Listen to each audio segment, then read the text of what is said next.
Bonjour, bienvenue sur l'entreprise de demain, le podcast qui porte la voix des pionniers qui œuvrent à une entreprise conjuguant humain, impact et performance, le podcast qui inspire les DRH, les dirigeants et les managers, le podcast qui leur donne envie d'agir.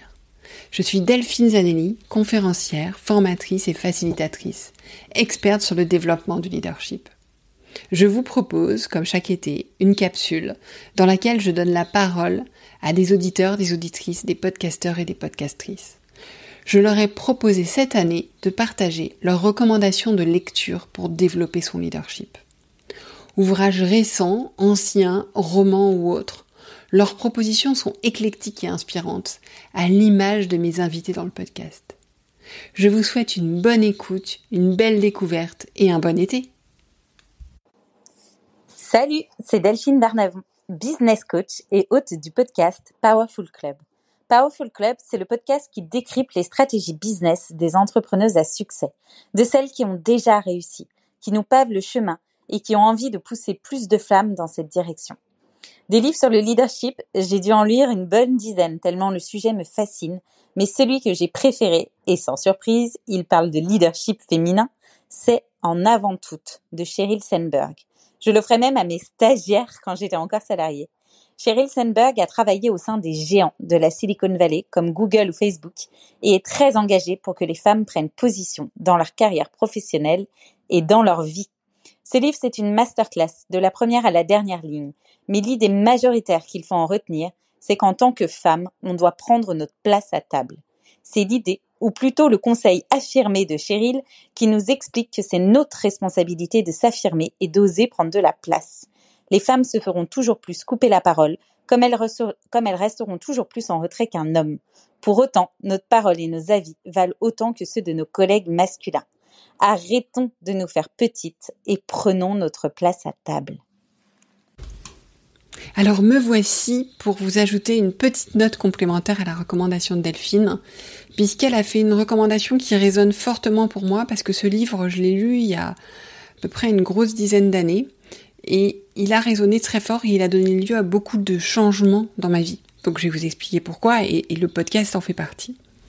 Donc ce livre, quand je l'ai ouvert, je le lisais, on était en déplacement, et au retour de déplacement, dans le TGV, avec le directeur d'une banque qui était mon patron, je lui ai lu cette phrase et je lui ai dit, il y a une phrase qui m'interpelle qui est « Qu'est-ce que vous feriez si vous n'aviez pas peur ?»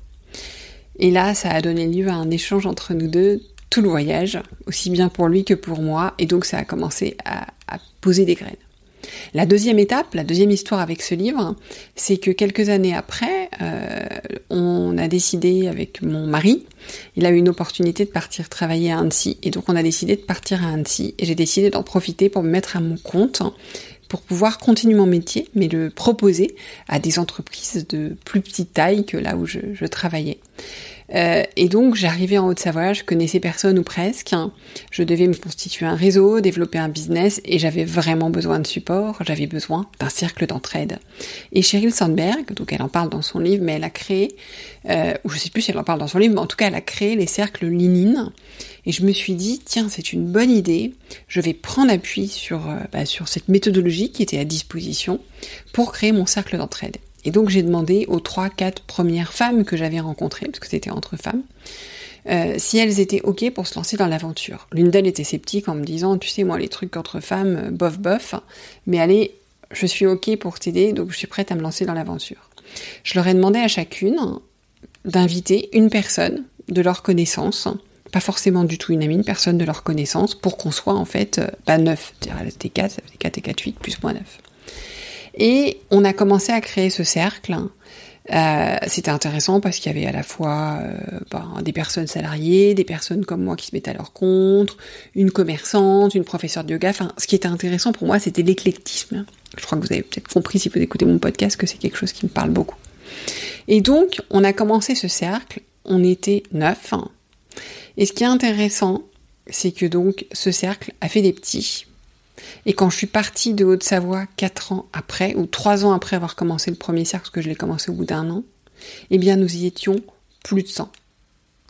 Et deuxième chose intéressante, donc première chose, c'est que ça m'a permis de développer, on a développé un réseau, quelque chose qui n'existait pas, parce que Voilà, parce que le format parlait, le format, ce qu'on en avait fait, parlait à beaucoup de monde. La deuxième chose, c'est que ça m'a permis, au-delà de toutes les magnifiques personnes que j'ai rencontrées dans ces cercles, ça existe toujours, ça s'appelle Lénine des Savoies, vous pouvez trouver sur les réseaux, c'est que ça m'a permis de rencontrer à la fois Chiara, avec qui j'ai développé ces cercles, et qui d'ailleurs propose de l'accompagnement en termes de bilan de compétences, mais dans l'itinérance, je vous mettrai les notes dans le lien de l'épisode qui sont extrêmement intéressants. Et puis aussi, j'ai rencontré INSAF El Hassini, et INSAF qui a à l'époque, déjà piloté le réseau Lénine en France, et qui a été d'une aide fantastique. INSAF qui a sorti un livre extraordinaire récemment, avec Héloïse Boll aussi qui encourage les femmes, et c'est le livre s'appelle Haute-Une citoyenne, donc qui apprend aux femmes à négocier et à faire leur place à ce niveau-là. Voilà, donc c'est un effet qui résonne parce qu'à la fois ça m'a permis moi de prendre un élan nouveau, de me poser certaines questions et puis de faire des superbes rencontres. Et inutile de vous dire qu'au moment de lancer ce podcast, j'avais un syndrome de l'imposteur énorme. Enfin, en tout cas, j'avais un faux orgueil, un faux ego, je ne sais quoi, qui me retenait de le lancer. Et en fait, je me suis replongée dans ce livre à ce moment-là pour prendre les forces qu'il fallait pour y aller. Voilà, là, vous savez tout, vous connaissez la petite histoire. Je vous dis à bientôt.